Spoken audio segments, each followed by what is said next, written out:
அத்தியாயம் 19. மறுநாள் பஞ்சமியை காணவில்லை. எங்கு சென்று விட்டாள் அவள்? பாவம், என்ன செய்வாள்? அந்த வீட்டில் மேலும் தங்கியிருக்க முடியாது என்ற நிலை ஏற்பட்டு விட்டதால் வெளியேறி சென்று விட்டாள் என்று ஊர் பெண்கள் பேசிக் கொண்டனர். அதே சமயம் பாப்பி குஞ்சுவை பற்றியும் ஊர் பெண்களுக்கு நல்ல அபிப்பிராயம்தான். அவள் செம்மன் குஞ்சுவை கைவிட்டு விடவில்லை. வேறு எந்த பெண்ணாவது இப்படி நடந்து கொள்வாளா? பாப்பி குஞ்சு தங்கமான மனசு படைத்தவள். ஆக அவள் நடந்து கொண்டதில் ஆச்சரியப்படுவதற்கு ஒன்றுமில்லை. அவள் ஒழுக்கமும் பண்பும் ஆண்மையும் கொண்டிருந்த ஒருவனோடு கூடி வாழ்ந்தவள். இப்படி நடந்து கொண்டது ஒரு இயற்கையான காரியம்தான் அவளை பொறுத்தவரை. செம்மன் குஞ்சு துரையறையனை எதிர்த்து பேசிவிட்டு வந்துவிட்டான். அதன் மூலம் ஏற்படவிருக்கும் விளைவுகளை அவன் எப்படி சமாளிக்க போகிறான் என்பதை தெரிந்து கொள்ள அவனுடன் காத்துக் கொண்டிருந்தனர் அத்தனை பேரும். அறையனுடைய கோபத்தை தாக்குப்பிடிப்பது என்பது மிகவும் சிரமமான காரியம். அவருடைய கோபம் என்ன விபரீத கோலங்கள் பூண்டு வருமோ யாரால் சொல்ல முடியும்? தோணிகள் இரண்டும் கடைசியில் அம்சேவுக்குத்தான் சொந்தமாக போகிறது. அதன் பின் செம்மன் குஞ்சு எப்படி வாழப் போகிறான்? இனிமேல் அவனால் கடலுக்கும் செல்ல முடியாது. அவன் உடம்பு அதற்கான வலுவையும் இழந்து விட்டது. செம்மன் குஞ்சுவின் வாழ்வு அவ்வளவாக கடற்கரை வாசிகளின் கவனத்தை கவரவில்லை. அவனை பற்றி அவர்கள் அடிக்கடி பேசிக் கொள்ளவும் இல்லை. யாருடைய பார்வைக்கும் அனுதாபத்திற்கும் இலக்காகாமலே அணு அணுவாக அழிந்து கொண்டிருந்தான் அவன். லட்சியமே இல்லாத வாழ்க்கை. ஒரு காலத்தில் அவனுடைய வாழ்க்கை நீர்குன்றத்து கடற்கரையில் ஒரு முக்கிய அம்சமாய் திகழ்ந்து கொண்டிருந்தது. பாவம் பரிக்குட்டி. நீர்குன்றத்து கடற்கரையில் தோணிகள் இருந்தன, கடைகள் இருந்தன, அரையர்கள் இருந்தனர், அரைய பெண்கள் இருந்தனர். பரிக்குட்டியும் அங்கேதான் இருக்கிறான். அவனும் அந்த கடற்கரையில் ஒரு அம்சம்தான். கடற்கரை வாசிகள் என்று சொல்லும் போது அவனையும் சேர்த்துதான் அப்படி சொல்லுகிறோம். சில சமயம் கரையில் கிடக்கும் தோணியில் அமர்ந்தவாறு பாடிக்கொண்டிருப்பான் அவன். ஓயாமல் பாடி பாடி அவனுக்கென்றே ஒரு ராகமும் பாணியும் வந்து விட்டன. அது அவனுடைய ராகம், அவனுடைய பாணி. வேறு யாருமே அந்த பாடலை அப்படி பாடுவதில்லை. அவன் பாடுவது போலத்தான் அப்பாடலை பாட வேண்டும் என்று கடல் மகன் எண்ணி இருப்பானோ? அந்த பாடலை என்னவோ தனக்கென்றே கட்டப்பட்டது போல் அதை தனக்கே சொந்தமாக்கி கொண்டு விட்டான் பரிக்குட்டி. அந்த ராகமும் பாணியும் கூட அவனோடு மறைந்து போய்விடலாம். வேறு யாராலும் அதை பின்பற்ற முடியாது. பரிக்குட்டியின் கடை இருந்து சரிந்து மண்ணோடு மண்ணாக கலந்து கொண்டிருந்தது. அந்த கடற்கரையில் அதற்கு முன்னும் எத்தனையோ கடைகள் தோன்றியுள்ளன. எத்தனையோ கடைகள் மறைந்து போனதும் உண்டு. ஆனால் கடை தரைமட்டமான பின்பு வியாபாரியை அங்கே காண முடியாது. ஆனால் பரிக்குட்டியோ அந்த கடற்கரையிலேயே சுற்றி திரிந்து கொண்டிருக்கிறான். அந்த ஊரை விட்டு சென்று தங்குவதற்கு வேறு ஒரு இடமும் இல்லையா அவனுக்கு?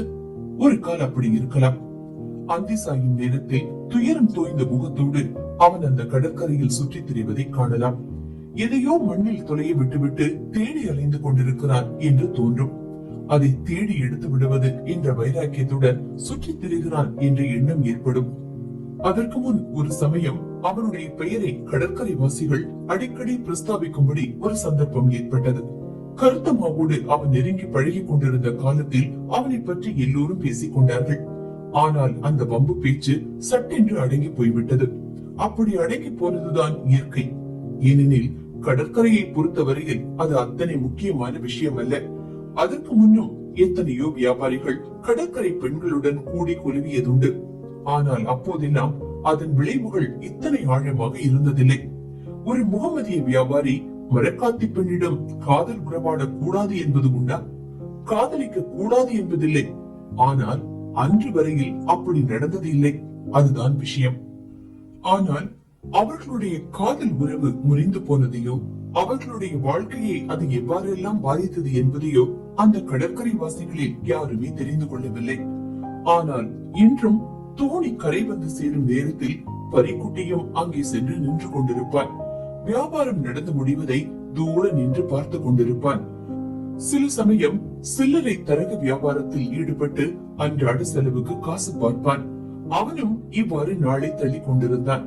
சில சமயம் கரையில் கிடக்கும் செம்மன் குஞ்சுவின் தோணியை நீண்ட நேரம் பார்த்து கொண்டிருப்பான். அவன் மனதில் பழைய நினைவுகள் அலைமோதும். அல்லது அவன் அந்த தோணியின் வரலாற்றை எண்ணி பார்க்கிறானோ என்னவோ. இவ்வாறு அவன் ஒரு நாள் அங்கு நின்று கொண்டிருந்த போது செம்மன் குஞ்சு அங்கு வந்து சேர்ந்தான். செம்மன் குஞ்சு வந்ததை பரிக்குட்டி கவனிக்கவில்லை. பரிக்குட்டி செம்மன் குஞ்சுவை நீண்ட நாட்களாகவே சந்திக்கவில்லை. அவன் தூரத்தில் வருவதை கண்டதுமே பரிக்குட்டி ஒரு ஓரமாக ஒதுங்கி சென்று விடுவது வழக்கம்.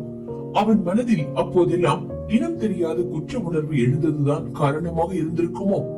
உண்மையிலேயே செம்மன் குஞ்சுவுக்கு பரிக்குட்டி துரோகம் இழைத்திருந்தான் அல்லவா? செம்மன் குஞ்சு அருகே நிற்பதை கண்டதும் திடுக்கிட்டு விட்டான் பரிக்குட்டி. அவன் எதிரே நின்று கொண்டிருந்தது பழைய செம்மன் குஞ்சு அல்ல. அதை செம்மன் குஞ்சுவின் சடலம் என்றும் சொல்லிவிட முடியாது. அவன் சித்த சுவாதீனம் இழந்து விட்டான் என்பதை முதல் பார்வையிலேயே பரிக்குட்டி தெரிந்து கொண்டு விட்டான். அதே போல் செம்மன் குஞ்சுவின் கண்களுக்கும் பரிக்குட்டி அவன் அறிந்த பழைய பரிக்குட்டியாக தென்படவில்லை. ஒரு நிமிஷ நேரம் இருவரும் ஒருவரை ஒருவர் பார்த்தபடி நின்று கொண்டிருந்தனர். செம்மன் குஞ்சு பரிக்குட்டியின் முகத்தை ஏறிட்டு பார்த்து ஒரு கேள்வி கேட்டார். இந்த பாரு, நான் உனக்கு எவ்வளவு பணம் தர வேண்டியிருக்கு?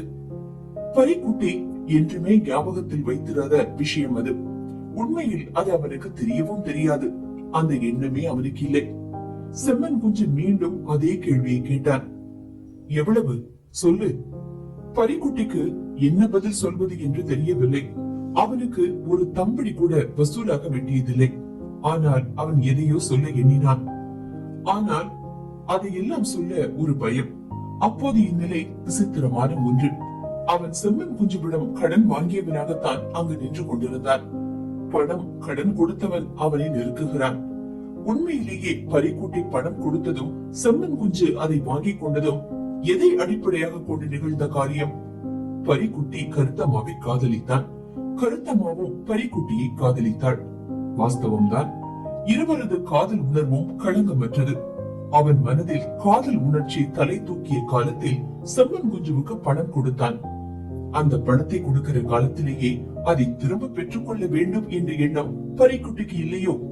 அப்படியானால் சாதாரண மனிதன் ஒருவன் எண்ணுவது போல் அந்த காதல் உறவு வலுப்பெறவும், அந்த உயர்வுக்கு கருத்தம்மாவின் தாய் தந்தையரையும் பொறுப்பாளியாக்க வேண்டும் என்ற உத்தேசத்துடனும் தான் அவன் கடன் கொடுத்தானோ?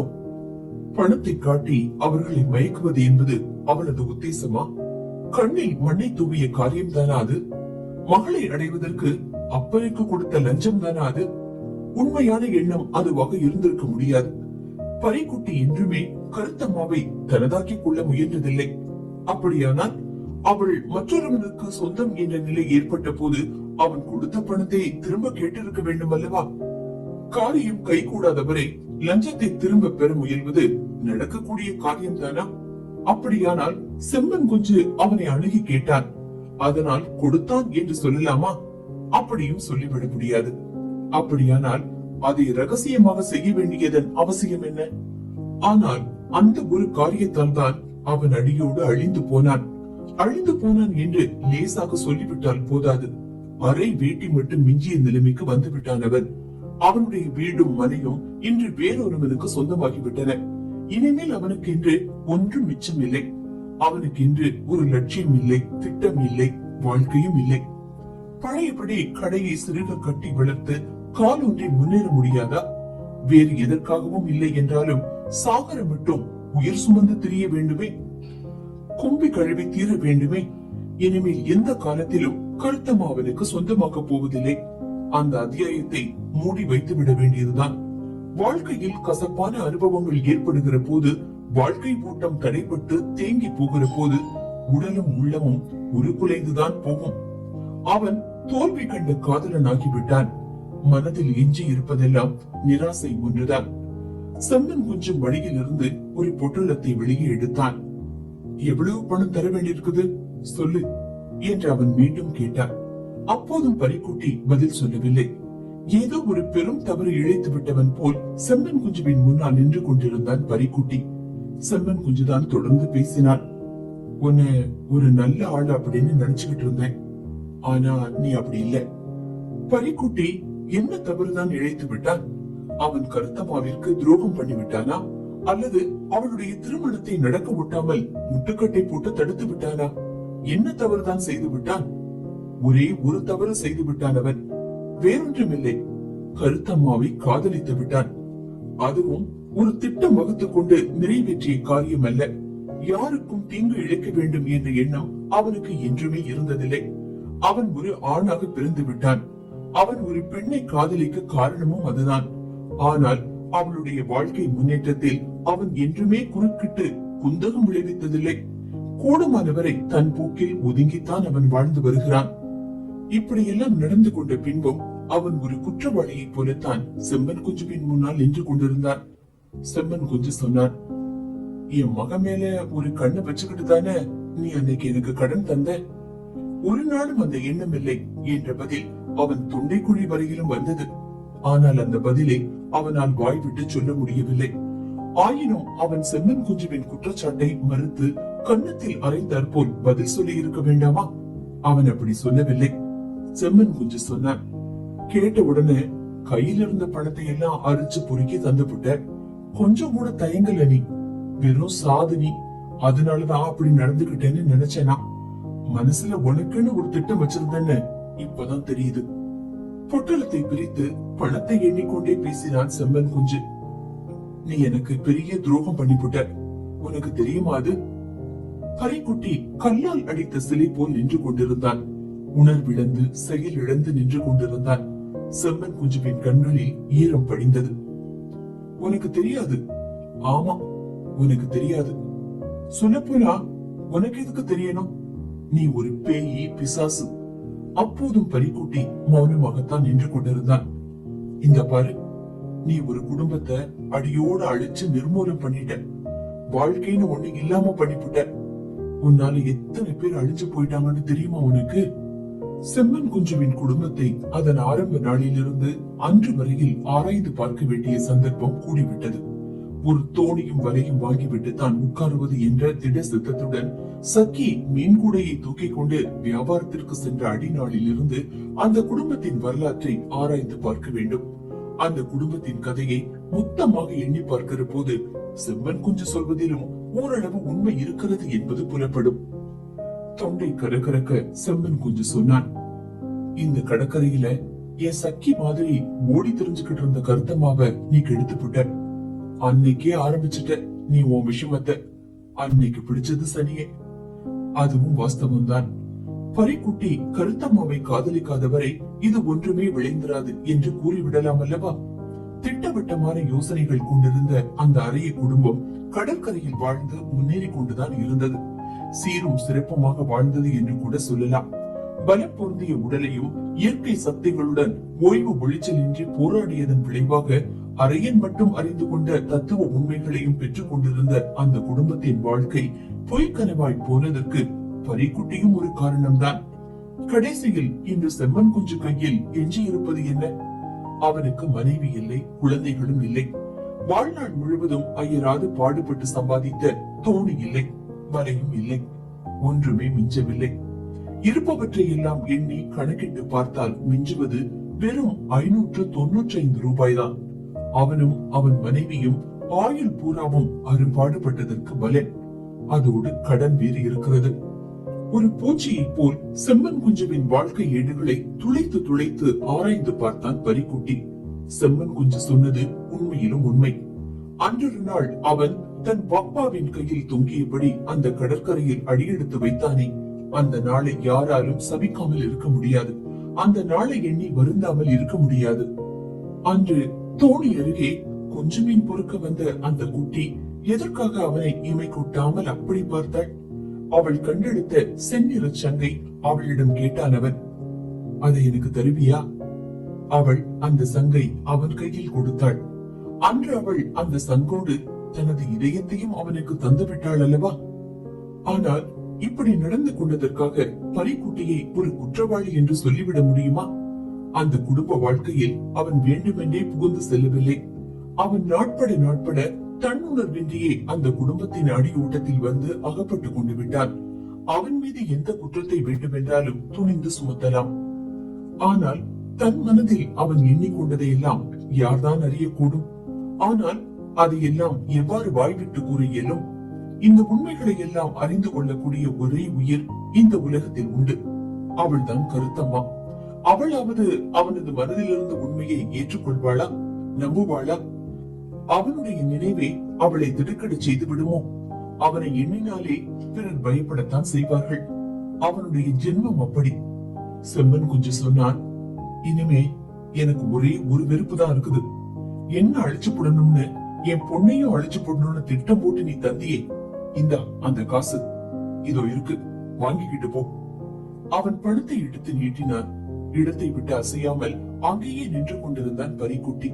செம்பன் குஞ்சு மீண்டும் சொன்னான், இந்தா வாங்கிக்கிட்டு போ. அந்த முனகலே உக்கரமான ஒரு கட்டளை போல் இருந்தது. ஒரு எந்திரத்தை போல் பரிக்குட்டி கையை நீட்டினான். அவன் கையில் பணத்தை கொடுத்தான் செம்பன் குஞ்சு. என் கையில இவ்வளவுதான் இருக்குது. எனக்கு கணக்கு விளக்கு ஒன்னும் தெரியாது. என் சக்கிக்கு தான் அதெல்லாம் தெரியும். பணம் குறைவா இருக்குதுன்னா அதுக்கு நான் என்ன செய்ய முடியும்? செம்மன் குஞ்சு அந்த இடத்தை விட்டு அகன்றான். பணத்தை கையில் வைத்தபடி பரிக்குட்டி அங்கேயே நீண்ட நேரம் நின்று கொண்டிருந்தான். அவன் முன்னால் நிகழ்ந்தது கூட என்ன என்பது அவனுக்கு தெரியாது. பணம் கையில் இருக்கிற பிரேங்கை கூட அப்போது அவனுக்கு இருக்கவில்லை. அவனுக்கு எதற்கு பணம்? பணம் எதற்கா? ஒரு வழியும் இல்லாமல் அன்றாடம் பசியை தணித்துக் கொள்ளும் மார்க்கமும் இன்றி அல்லல் பட்டுக் கொண்டிருக்கும் அவனுக்கு பணம் எதற்கு என்று கேட்பது? ஆனால் அவன் எவ்வளவோ பணத்தை இழந்தவன். பணத்தை மட்டுமா, வாழ்க்கையே இழந்து விட்டவன் அல்லவா அவன். அன்றைய உணவுக்கு கூட அப்போது அவனிடம் காசு இருக்கவில்லை. என்றும் இதை போல் ஆயுள் காலத்தை பூராவும் கழித்து தீர்க்க வேண்டியவனுக்கு இவ்வளவு தொகை கிடைத்தது பெரும் அதிர்ஷ்டம் அல்லவா? அவன் சற்றும் எதிர்பாராத போது பழைய கடன் வசூலாகிவிட்டதே. பரிக்குட்டி தன் கையை பார்த்து கொண்டான். விரல்கள் நோட்டை இருக்க பற்றி கொண்டிருக்கின்றன. நோட்டின் விளிம்பு காற்றில் சலசலவென்று அசைகிறது. ஆமாம், அவனுக்கு எதற்கு அந்த பணம்? தனக்கு சொந்தமான பணம் என்றாவது அவன் அதை எண்ணியதுண்டா? ஒரு சந்தர்ப்பத்திலாவது அவன் மனதால் கூட உரிமை கொண்டாடாத பணம் உண்மையிலேயே அவனுடையதாகுமா? அப்படியானால் யாருக்கு சொந்தமான பணம் அது? திடீரென்று பயங்கரமாக சிரிக்கும் ஓசை கேட்டது. மயிர் கூச்சரியும் பேச்சிரிப்பு. திடுக்கிட்டு போய் திரும்பி பார்த்தான் பரிக்குட்டி. சற்று தொலைவில் செம்மன் குஞ்சுவுக்கு சொந்தமாக இருந்த கண்டங்கோரனிடமிருந்து வாங்கிய அந்த தோணி கரையில் சரிந்து கிடந்தது. நீண்ட நாட்களாகவே அந்த தோணி கரையில் தான் இருக்கிறது. அதன் சுக்கான் இருக்கிற தலைப்பக்கம் தூக்கி கொண்டிருக்கிறது. மறுபக்கம் கீழ் நோக்கி மண்ணில் புதையுண்டு கிடப்பது போல் இருக்கிறது. மேல் நோக்கி இருக்கும் அடிவானத்துக்கு அப்பால் எங்கோ எதையோ உற்று பார்த்து கொண்டிருப்பது போல் இருக்கிறது. கண்களுக்கு புலப்படாத ஏதோ ஒன்றை அது அரை கூவி அழைத்துக் கொண்டிருக்கிறது போலும். தூர கடல், ஆழ்கடல், அடிவானத்தை ஒட்டி இருக்கும் கடல் வெள்ளம் எல்லாம் அதற்கு எவ்வளவோ பரிச்சயமான இடங்கள் அல்லவா? அதோடு அது கடலுக்கே சொந்தமான ஒன்றல்லவா? அதற்கு வாழ்க்கை என்பதெல்லாம் கடலில் தானே. கடலில் பாய்ந்து முன்னேறி செல்ல எத்தனை நாட்களாக அது துடிதுடித்துக் கொண்டிருக்கிறதோ. இப்போது அதை லேசாக ஒரு முறை கையால் தொட்டு விட்டால் போதும், தானாகவே அது சிற்றலைகளை அடைந்து அதனோட சறுக்கி வழுக்கி கடலை பார்க்க சென்றுவிடும். அதன் பின் தன்னந்தனியாக பேரலைகளையும் எண்ணிறந்த நீரோட்டங்களையும் தாண்டி தன் வழியே ஆழ்கடல் நோக்கி கண்ணிட்டா தூரத்திற்கு சென்றுவிடும். எவ்வளவு நாளாக இப்படி கரையோடு கரையாக விழுந்து கிடக்கிறேன். என்னை பாரு, வெயிலின் உஷ்ணம் தாங்க முடியாமல் என் உடம்பு கண்ணு கரையல் என்று வெடித்து விட்டதே. பறந்து கிடக்கும் இந்த வெள்ளக்காட்டில் அந்த உப்பு நீரில் என்னை தூக்கி போட மாட்டீர்களா என்றெல்லாம் அது முறையிடுவது போலவும் இருக்கிறது. கடல் நீரில் மோதி வருகிற ஈர காற்று அதற்கு குளிர் ஊட்டி கொண்டிருக்கலாம். ஒரு காலத்தில் அது பள்ளிக்குன்றத்து வரைக்காரன் கண்டங்கோரனுக்கு சொந்தமான தோணியாக இருந்தது. அந்த கடற்கரையிலேயே என்றும் அதிக மீன்களோடு கரை நோக்கி திரும்புகிற தோணி அதுதானே. ஐஸ்வர்யம் நிறைந்த தோணி என்றல்லவா எல்லோரும் அதை பாராட்டுவார்கள். தோணி மாதிரியா செல்லும் அது? வானில் பறக்கின்ற பட்சி அல்லவா அது? நான் போய் வருகிறேன் என்று விடை பெற்றுக் கொள்வது போல் இப்போது அந்த தோணியின் ஒரு பக்கம் மல்லாந்து கிடக்கிறது. அந்த தோணியின் பக்கம் இருந்துதான் அந்த பேய் சிரிப்பு எழுந்தது. கொலைகாரன் சிரிக்கிற சிரிப்பு. அப்படி சிரித்தது செம்பன் குஞ்சு. அக்காளும் தங்கையும் ஒருவரை ஒருவர் இறுக தழுவிக் கொண்டனர். எத்தனை நேரம் அதே நிலையில் நின்று கொண்டிருந்தார்கள் என்பது அவர்கள் இருவருக்குமே தெரியாது. இருவரது கண்களில் இருந்தும் கண்ணீர் பெருகிற்று. மரண படுக்கையில் அவளை பெற்ற தாயார் விழுந்து கிடக்கிற போது தந்தை முன்னின்று தடை செய்ததையும் பொருட்படுத்தாமல் கணவனுடன் இறங்கி வந்தாள் கருத்தம்மா. பின்னால் இருந்து பஞ்சமி அக்கா என்று கத்தியது நடந்து சென்று கொண்டிருந்த அவளுக்கு நன்றாக காதில் விழுந்தது. அதே குரல் அவளுடைய செவிகளில் பின்னால் எத்தனையோ தடவை ஒலித்துக் கொண்டுதான் இருந்தது. அதன் பின்னும் எத்தனையோ காரியங்கள் நிகழ்ந்து விட்டன. தாய் இறந்து போய்விட்டாள். சிற்றன்னை வந்து சேர்ந்தாள். இப்போது பழையபடி அக்காளும் தங்கையும் சந்திக்கிறார்கள். பஞ்சமி மனதில் போட்ட திட்டம் தோல்வியடைந்ததும் அவள் நேராக திருக்குன்றப்புழையை பார்க்க நடந்து விட்டாள். அவளுக்கு வேறு போக்கிடம் ஏது? பஞ்சமி வந்தது சற்றும் எதிர்பாராத விஷயம்தான். கண்ணீர் வழிந்தோட தழுவிய கைகளை அகற்ற முடியாமல் அப்படியே அதே நிலையில் நின்று கொண்டிருந்த சகோதரிகளை பழனியும் பார்த்தபடி நின்றார். அவனுடைய இடுப்பில் இருந்த குழந்தை கழுப் என்று சிரித்தது. தனக்கு தானே ஏதோ சொல்லிக் கொள்வது போல் விசித்திர ஓசையையும் எழுப்பியது. அதற்கு அது ஒரு வேடிக்கை காட்சியாக்கப்பட்டிருக்கலாம். பழனி கேட்டார், இது ஆறு? பஞ்சமியா? நீ எப்படி வந்த? அதற்கு அவள் பதில் சொல்வதற்கு முன் கருத்தம்மா குழந்தையை அவனிடமிருந்து வாங்கிக் கொண்டாள். குழந்தை பஞ்சமியை நோக்கி குதித்தது. கருத்தம்மா சொன்னாள், உன் சித்தியடிவ. பஞ்சமி குழந்தையின் முகத்தில் முத்தங்களை சொரிந்தாள். அந்த குழந்தையை பார்க்க வேண்டும் என்று கனவல்லவா கண்டு கொண்டிருந்தாள் அவள். நீர்குன்றத்து சமாச்சாரங்கள் எதையும் பழனி பஞ்சமியிடம் விசாரிக்கவில்லை. அவருக்கு அந்த ஊர் விஷயங்கள் எதையும் கேட்டு தெரிந்து கொள்ள வேண்டும் என்ற ஆசை இல்லை. அந்த ஊருக்கும் அவனுக்கும் என்ன சம்பந்தம்? ஒன்றுமே இல்லை. கருத்தம்மாதான் எவ்வளவோ தெரிந்து கொள்ள துடித்தாள். அதுபோல் பஞ்சமிக்கும் தன் அக்காளிடம் எவ்வளவோ விஷயங்கள் பேசி இருந்தன. கருத்தம்மா யாரை பற்றி தெரிந்து கொள்ள விரும்புகிறாளோ அல்லது எதை பற்றி விசாரித்து அறிந்து கொள்ள ஆசைப்படுகிறாளோ அந்த இரண்டு விஷயங்களிலும் பழனிக்கு சிறிதும் அக்கறை இல்லை. அதோடு அந்த விஷயங்களை எல்லாம் அவன் அடியோடு வெறுக்கவும் செய்கிறான். நீர்குன்றத்து பேச்சு அந்த வீட்டுக்குள் அடிபடுவதிலேயே அவனுக்கு விருப்பம் இல்லை. பஞ்சமியிடம் அவனுக்கு வெறுப்பு ஒன்றுமில்லை என்றே சொல்லிவிடலாம். பாவம் அவள். அவளை எதற்காக வெறுக்க வேண்டும்? அவள் குற்றமற்றவள். ஆனால் இப்போது அவள் எங்கிருந்து வந்திருக்கிறாள்? யாரை பற்றிய செய்திகளை எல்லாம் மூட்டை கட்டி சுமந்து கொண்டு வந்திருக்கிறாள்? அனாதையான பஞ்சமியை அவன் வெறுக்கவில்லை. ஆனால் அதுவல்ல விஷயம். பழனி எதை எதையெல்லாம் மனதார வெறுக்கிறானோ அந்த திசையை நோக்கி கருத்தம்மாவின் மன ஓட்டத்தை கவர்ந்து சென்றுவிடும் கரிய நிழல் ஒன்று வீட்டுக்குள் புகுந்து கொண்டு விட்டது. நீர்குன்றத்தில் இருந்து வந்து சேர்ந்திருக்கும் பஞ்சமியை கண்ட மாத்திரத்தில் கருத்தம்மாவின் மனதில் என்ன என்ன எண்ணங்கள் தளிர்விடும். அவள் என்ன என்ன கேட்டு தெரிந்து கொள்ள முற்படுவாள். குறிப்பாக யாரை பற்றியேனும் தெரிந்து கொள்ள வேண்டும் என்ற மனவேட்கை எழுமா அவள் மனதில். பழனி அடியோடு உற்சாகத்தை இழந்து விட்டான். பழையபடி அந்த வீட்டினுள் கரிய நிழல் படர்ந்து கொண்டு விட்டது. அந்த இடமே களை இழந்து போய்விட்டது. சின்னஞ்சிறு குழந்தையின் மழலை மொழி சிற்சில வேளை கரிய கார்மேக கூட்டத்தினிடையே பளிச்சிடும் மின்னல் போல் அந்த வீட்டுக்கு ஒரு ஒளியை தரும். அது எப்போதும் அழாத குழந்தை. அழுவதற்கு அதற்கு சந்தர்ப்பம் கொடுப்பதில்லை யாரும். ஆனால் இப்போது அந்த குழந்தையும் அழ ஆரம்பித்து விட்டது. அப்போது பஞ்சமிதான் அதை எடுத்து வைத்துக் கொண்டு தேற்றுவாள். அக்கா, குழந்தை அழவிடாதக்கா என்று சொல்லிக்கொண்டே அதற்கு விளையாட்டு காட்டுவாள் பஞ்சமி. குழந்தைக்கும் சித்தியிடம் நல்ல ஒட்டுதல். ஒருவரை ஒருவர் எதுவும் விசாரித்துக் கொள்ளவில்லை. ஏனோ மூச்சு திணறிக் கொண்டிருந்தது இருவருக்கும். பேசிக் கொண்டாலும் பழனி காதில் விழாதபடி ஜாக்கிரதையாக பேசிக் கொள்ள வேண்டியிருந்தது. அதற்கு சந்தர்ப்பமும் வாய்க்கவில்லை. கருத்தம்மா பஞ்சமியிடம் என்ன என்ன விசாரித்து அறிந்து கொள்வாள் என்பதை தெரிந்து கொள்ள வேண்டும் என்ற நமைச்சல் பழனிக்கு. அவன் மனதில் அவ்வாறு ஒரு எண்ணம் ஏற்பட்டதென்றால் அதற்கு அவனை குறை கூற இயலுமா? அவன் அவளுடைய கணவன். அவனுக்கு கருத்தம்மா எத்தனையோ முறை சத்தியம் செய்து கொடுத்து விட்டாள் என்பதும் உண்மைதான். இப்போது ஒரு தகப்பன் என்ற ஸ்தானத்தையும் அடைந்து விட்டான் அவன். இருந்தாலும் கருத்தம்மாவின் இதயம் மற்றொருவனால் கவரப்பட்டதுதானே. அந்த இதயத்தில் இன்றும் அந்நிய மதத்தைச் சேர்ந்தவனுக்கு ஒரு இடம் இல்லை என்று துல்லியமாக கூறிவிட முடியுமா? சரி, அப்படியே இல்லை என்று வைத்துக் கொள்வோம். அப்போது அவனை போன்ற பொறுப்பு வாய்ந்த ஒரு கணவனுக்கு இவளை போன்ற மனைவியின் பேரில் ஒரு சந்தேக கண் இருந்து கொண்டுதானே இருக்கும். அப்படி இருப்பதும் இயற்கைதானே. இருந்தாலும் பரிக்குட்டியை பற்றி கருத்தம்மா என்னதான் விசாரிப்பாள்? கருத்தம்மாவோ எடுத்ததற்கெல்லாம் சள் சள் என்று விழுந்து கொண்டிருந்தாள். பழனிக்கும் ஓயாத சிடுசிடுப்புதான். கணவனுக்கும் மனைவிக்கும் சண்டை போட்டுக் கொள்ள வேண்டும் என்ற நமைச்சல் உள்ளூர ஏற்பட்டு விட்டது என்று கூட சொல்லிவிடலாம். இருவரது உள்ளமும் சதா குமரிக் கொண்டிருந்தது. உள் மனதில் ஒரு ரசபேதம். ஒரு நாள் பஞ்சமி தனிந்த குரலில் கேட்டாள், இருந்தாலும் அக்கா, நீ ரொம்ப கல்லுஞ்சக்காரியா இருக்க. ஏனா? இருந்தாலும் நீ அப்பாவை பத்தி ஒரு வார்த்தை கூட கேட்காதபடி இருக்கியே. கருத்தம்மா பதில் சொன்னாள், பேசாத, அத்தான் காதுல விழுந்துரும்.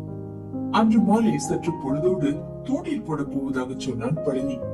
அப்போது அவன் தூண்டிலில் இறை கோத்து கொண்டிருந்தான்.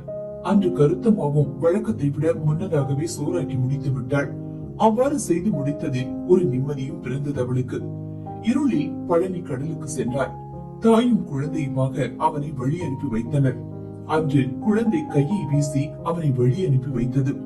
ஆனால் தோணியிலிருந்து பழனி வழக்கம் போல் கையை அசைத்து விடைபெற்றுக் கொள்ளவில்லை. தோணி மேற்கு திசையில் முன்னேறி சென்று கொண்டிருந்தது. அவன் பலமாக துடுப்பு விரித்து தோணியை முன்னுக்கு தள்ளி கொண்டு சென்றான். அன்றும் ஏனோ குழந்தை அழுதது. வீட்டில் அன்று அக்காளும் தங்கையும் தான் இருந்தனர். பஞ்சமி ஊர் செய்திகளை கூற ஆரம்பித்தாள். அன்பே உருவான தாயார் இறந்து போன சோக கதை, தன்னை நல்ல பெண்ணிடம் ஒப்படைத்த நிகழ்ச்சி, மீண்டும் ஒருத்தியை மணந்து கொள்ள தாயார் தகப்பனாருக்கு மனமுவந்து வழங்கிய சம்மதம், இவ்வாறு ஒவ்வொரு கதையாக கூறிக்கொண்டு வந்தாள் அவள். இதோ பாருக்கா, ஒரு நாள் பரிக்குட்டி முதலாளி அம்மாவை பார்த்துக்கிட்டு போக வந்தாரு. கருத்தம்மா அந்த பேச்சை வேறு திசைக்கு திருப்பினாள். அப்போது அவள் இதயம் படபடவென்று அதிக வேகத்துடன் துடித்தது. பஞ்சமி கேட்டாள், என்னக்கா, உனக்கு அந்த விஷயம் மட்டும் தெரிஞ்சிட வேண்டாமா என்ன? அந்த கேள்வி தனது காதில் விழாதது போல் பாசாங்கு செய்து கொண்டே கேட்டாள் கருத்தம்மா. ஆமா, அம்மா செத்து போன போது எனக்கு ஏன் ஆள் சொல்லி விடல?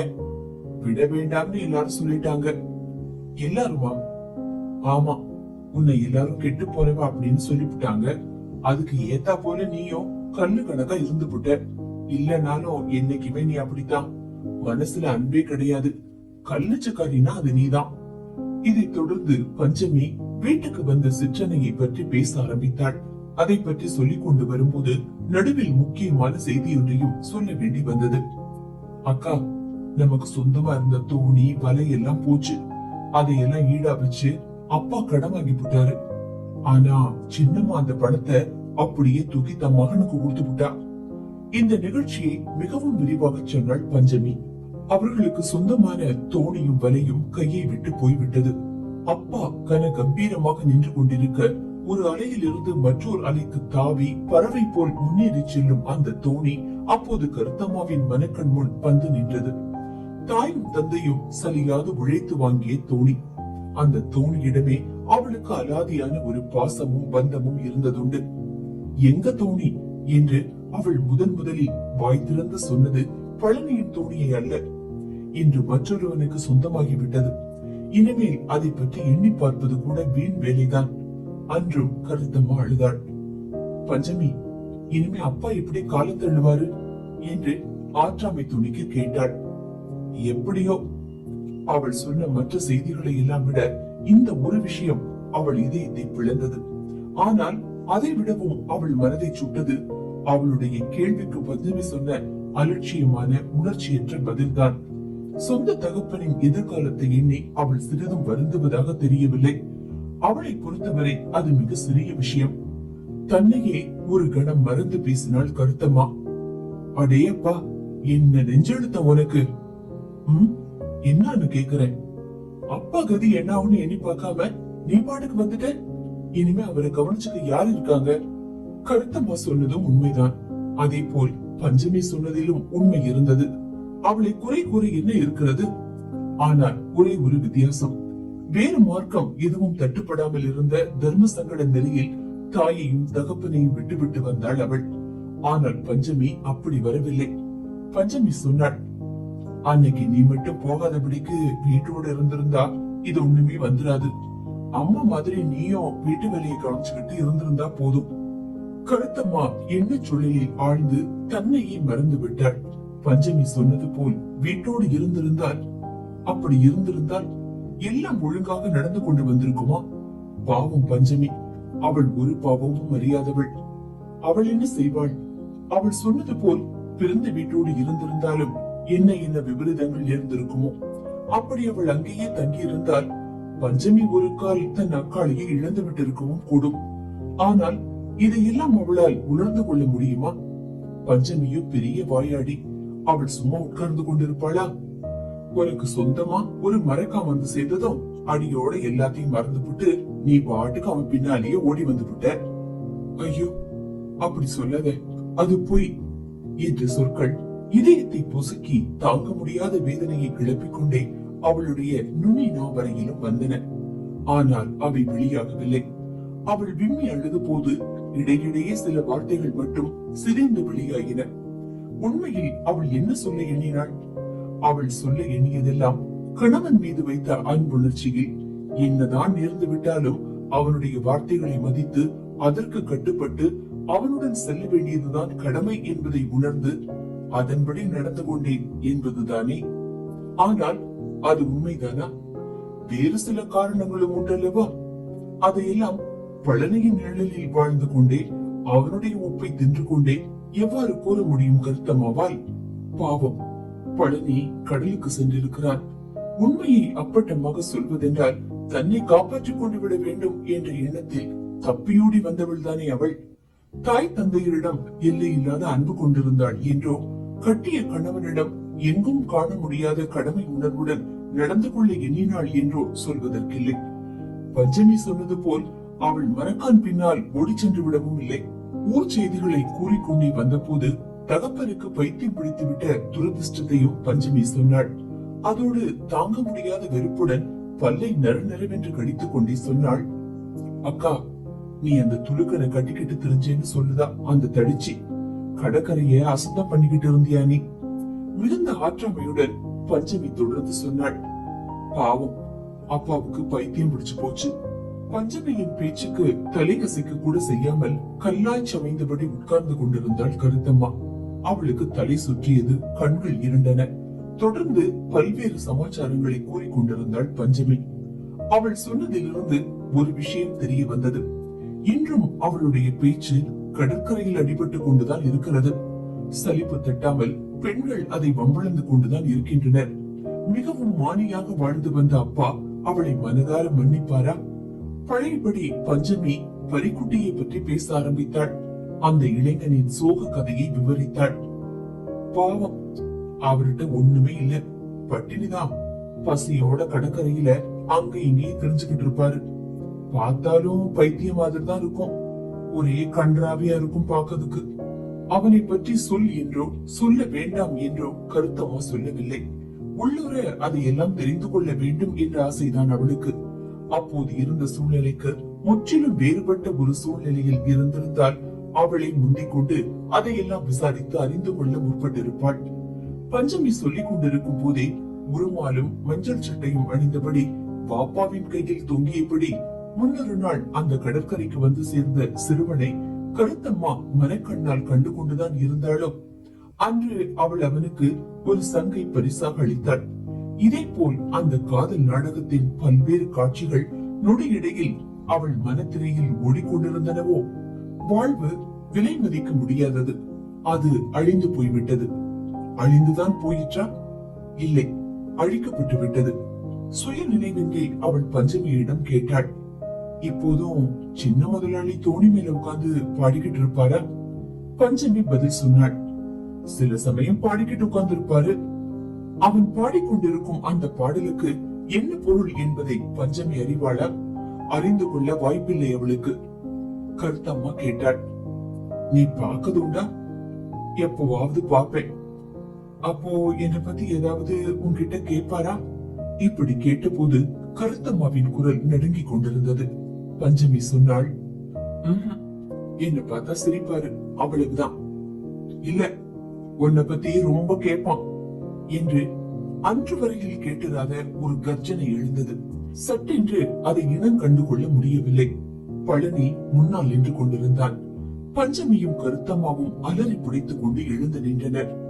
கருத்தம்மாவின் ரகசியம் வெட்ட வெளிச்சமாகிவிட்டது.